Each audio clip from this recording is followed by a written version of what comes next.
Hello friends, this is Meena Tilakraj, your inner power optimizer and your storytelling guide of India and travelism expert.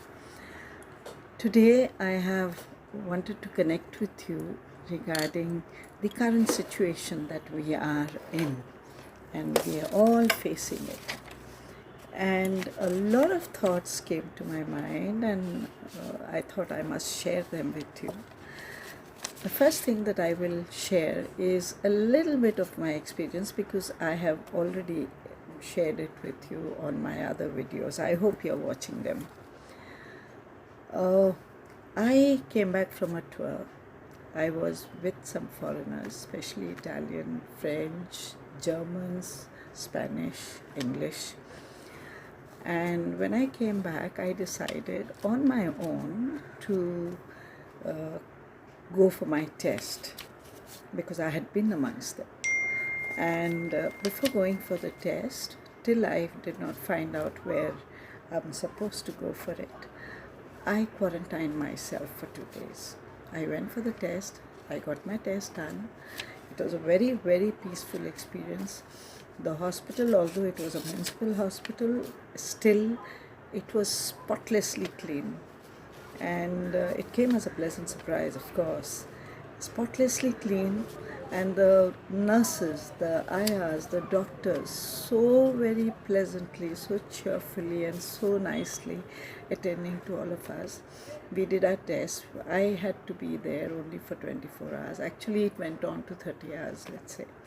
And then after I got my report, I came back, and my society, I live in Bombay, and my society required also that I do for a test since I've come back from a tour. Of course, this came much later. I had already gone for the test on my own. So, but the moment the society came to know, my entire neighborhood, I mean, educated people, yet they behaved so strangely. Though I can understand that there is a fear psychosis. Now, I was virus negative, but yet the society, no maids were coming, no service providers, no suppliers, nobody. I had to tell them, I explained to them, but yet nobody was willing to listen, to such an extent that some people in the neighborhood even told the other service providers that if you go to her house, then you will not be allowed to come to our house. I don't blame them all the same, because the net has created such a atmosphere of fear, and people are just posting anything and everything they come across, left, right, center, without checking whether it makes sense. And because of which there's so much of fear all around. I can understand the illiterate, the slum dwellers who don't know anything, or even there are illiterate people also who don't understand, and the whole thing is spreading like a pandemonium. As I said, though I don't blame them, but I'm human, it hurt. But okay, I calmed myself down. I said, never mind, I am not going to react to this, and I'm not going to say anything. I can understand they are under the grip of fear. So that's it. Now, in the hospital, what happened was that there were some students who came from Germany,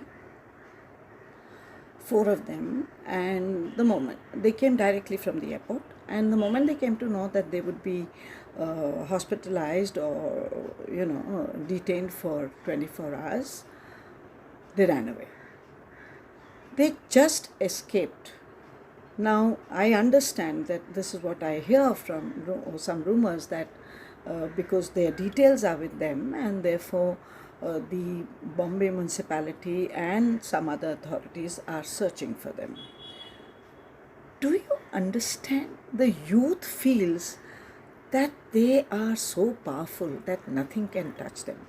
Oh, yes, I do understand that the youth is powerful, but that doesn't mean that you have to be so very careless. So very careless?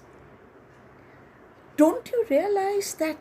I mean, one person, there's been an analysis, one infected person in a matter of just about a week's time can pass on the virus to 3,500 people. This is a great example of collective suffering, collective destiny, or collective effect.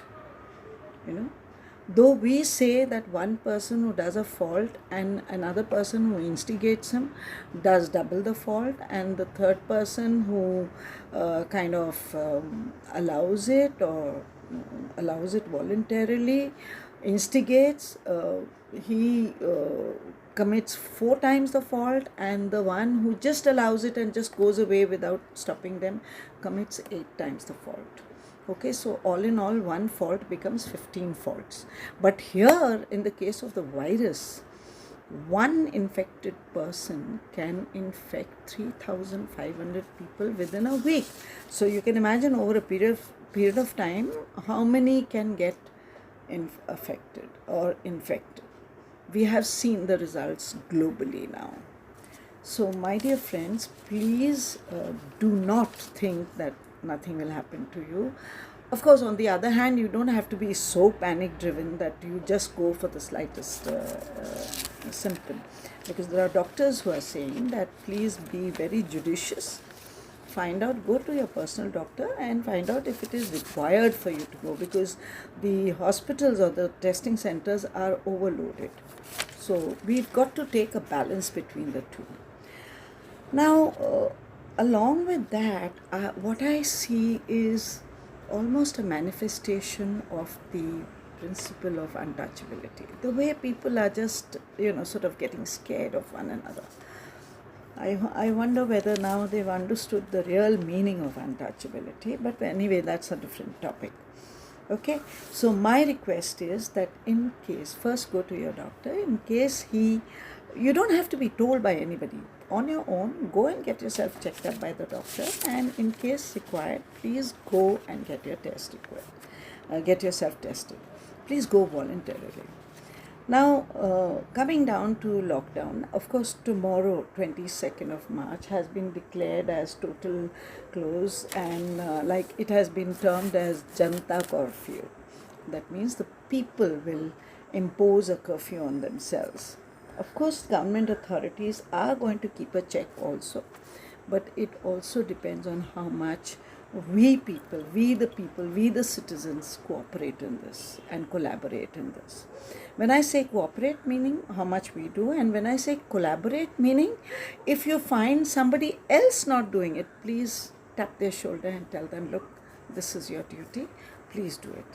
Because please understand, freedom, the flip side of freedom is duty. So we have the freedom. We have lots of people are, sort of even talking about on those terms. Imagine in these times, people are talking about freedom and personal human rights. Okay, freedom of humans comes along with the flip side of duties. So you have to remember your duties also. Okay, you've got to trade your freedom for a bit of your freedom for a larger interest. Now you don't have to think of just yourself or just your family or just your neighbors. You have to think of the whole society, of the whole city and whole country, and in fact expand it further, of the whole globe, of Mother Earth. Okay, you've got to think of it. There's so many advices coming on the net. Some people say chant this mantra, some advice says chant that mantra, this prayer, that prayer. My dear friend, any prayer is good enough. Any prayer. Say your own prayer, but say it nicely. You don't have to mumble the prayer. Say it with feeling. Feel it and say it. That will have effect. If you just mumble it, it's not going to have effect. That's what we've been doing with our prayers also, generally, the daily prayers. And then people say that, prayers have no, forget it. It's, it's all mumbo jumbo. No, it is not. If you say the prayers properly, pronouncing it correctly and feeling every word of it, then it has effect. Otherwise, it doesn't. Because every word, every emotion has an energy. So please do it that way. And I read another debate which was going on the net as to, oh, if energy can just heal, then why do we need doctors and nurses? My dear friends, both are two different things. They are catalysts to one another. They are companions and collaborators for one another. Please, let the healers do their job and let the doctors, the medical fraternity, do their job. Both of them. Let each one do their job and it will have its effect. Okay? So that is one thing that I wanted to say. And yes, tomorrow, I was speaking about tomorrow, that there's a lockdown and the Janta curfew, and at 5 o'clock we've been asked to stand in the window and clap for all those service providers who've been giving us services, clap for all the doctors who've been there on their toes day and night, taking the risk in spite of everything. Each one, the general public is so scared, and imagine the doctors are right there looking after us, the nurses, the ayahs, they are looking after us. So a clap for them. You can even, those who have bells in their house, they can even ring bells. And in fact, a bell, the sound of a bell reaches out in 7 different ways. It kind of energizes your body energies also, and it creates good vibrations in the air also. It gives healing energies also. Oh, there are lots of things, but it you could look up in the net what does a bell do, but it's enough to say that it's very, very healing and it's very beneficial. So you could do that tomorrow. Okay, there have been enough people telling and enumerating what does a clap do and what does a bell do. So there's enough. I don't have to go through it. Now, I have to share some random thoughts also about this lockdown. When this lockdown is happening, of course, I don't have a maid coming to me. I don't have any service providers coming to me. I have to look after the whole house myself, and I'm all alone in the house. So I have to clean up my house and cook and everything, whatever is required in the house. And my dear friends, I would like to ask you, all of you, one day's work in the house, and people get tired. At least I got tired. And you get tired. Have you ever thought of your maid? She works for you, and she probably works at 6, 7, 8, some of them even 10 houses. It's so very easy to nag at them and find faults. You didn't, idhar se nahi saaf kiya. Oh, that corner is left. Oh, you left this. Oh, you did not do that. Oh, you haven't done this properly. So very easy. So very easy. Right? So very easy to say, oh, you didn't work properly, so I'm going to cut your salary. One day you do it yourself and see how you feel. So for God's sake, stop nagging at them. And also, yes, I'm not saying go to the other extreme and don't say anything. Yes, correct them very gently, but at the same time, don't expect them to be a substitute for you. Okay?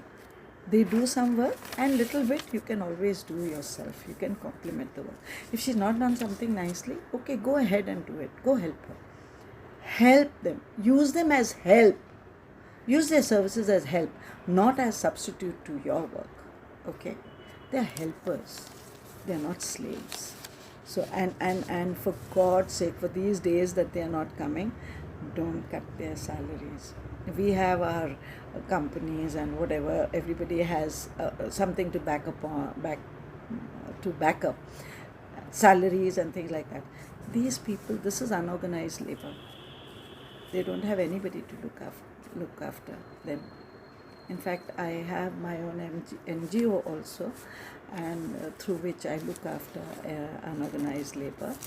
And when I come to know of somebody who's fallen sick or unorganized labor, we provide medical help for them, we provide rations for them, we provide healthy food for them. But not making them into parasites, just until the time they can get well and go back again. Because unorganized labor, if they lose their daily wages or their monthly wages, the candle for them burns on both sides. They're losing money, they have to spend the money on themselves, and plus their health deteriorates because they want to get back to work as soon as possible without healing properly, and their health keeps on depleting. So this is the support that my NGO offers them. And anyway, there are other things also which I don't think is important to speak about my NGO right now, but this is a small thing that I had to mention. And going further into what I was saying, some sort of random thoughts, I really felt that Mother Earth, look at the Mother Earth, she's so very indulgent, she's so very caring, nurturing, everything, and she is healing herself whilst we do the lockdown, right? So quickly she's healing herself and getting herself ready for us when we are ready to once again move about. But what have we done? What have we done? We have plundered her, we have marauded her, we have polluted her, we have done just everything. And in spite of that, we have even tortured her. In spite of that, she's so forgiving. She's willing to heal herself and come back to you. Come back to you. And what are we doing? Going back to the lockdown once again. I will say this lockdown is a moment of rethink, restructuring our relationships with ourselves as to what are we doing with Mother Earth, with our own family members, with our own homes. What is our relationship with our own homes? We don't even bother to clean it ourselves. We expect the servants to do it, right? And in India, at least, we are very fortunate where the labor prices are so low that not only middle class and lower middle class, some of them even below that can afford at least a part-time maid. We should be grateful for that. Very, very grateful. And we should once again restructure our relationship with our home, with our relationships.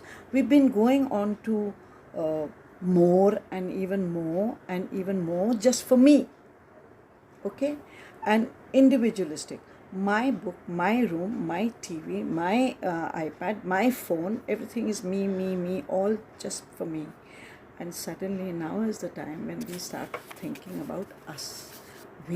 What can we collectively do to heal not only the Mother Earth, but to heal our own relationships, to heal our own existence, to heal our own society, to heal our own families? What can we do? This is the time to think. Please do think on those. And then going back now, like I said, Mother Earth is healing, and I've come across reading that at certain places in the sea, dolphins are coming back, the deers are on the street. In my window, I can hear more birds chirping because I'm surrounded by greenery all around. There are gardens all around my place, and there are more birds chirping. So I can hear the sounds of nature, the music of nature, I would say. It's so very beautiful. Early morning to hear birds chip, chip, chip, chip, chip, chip, it's so very beautiful. So that is what is happening. The earth has been sending us messages. Mother Earth, Mother Nature has been sending us messages and messages and messages. But have we listened? Have we heard? And now, this is the big thing. Now, finally, it's a lockdown. In this lockdown, whatever happens, one thing which we all must do, and that is we have to think. Think really hard. How we can correct everything. How we can restart, the rules of life. It's like decode and recode kind of thing. We have to detox ourselves, our minds and our systems, and recode ourselves. Let us do that. Mother Earth has been sending a lot of signals. Are we really listening? In fact, I must share that somebody shared on the net that it seems that actually the humans are the real virus of nature, of the earth, and the coronavirus came as a vaccine to kind of heal us of that kind of behavior, to kind of correct us, to kind of purge us of that kind of behavior. Maybe that's true. Are you listening? Mother Earth is talking to you. Are we listening? Are we willing to change? Are we willing to restart? Please think. Thank you, everybody.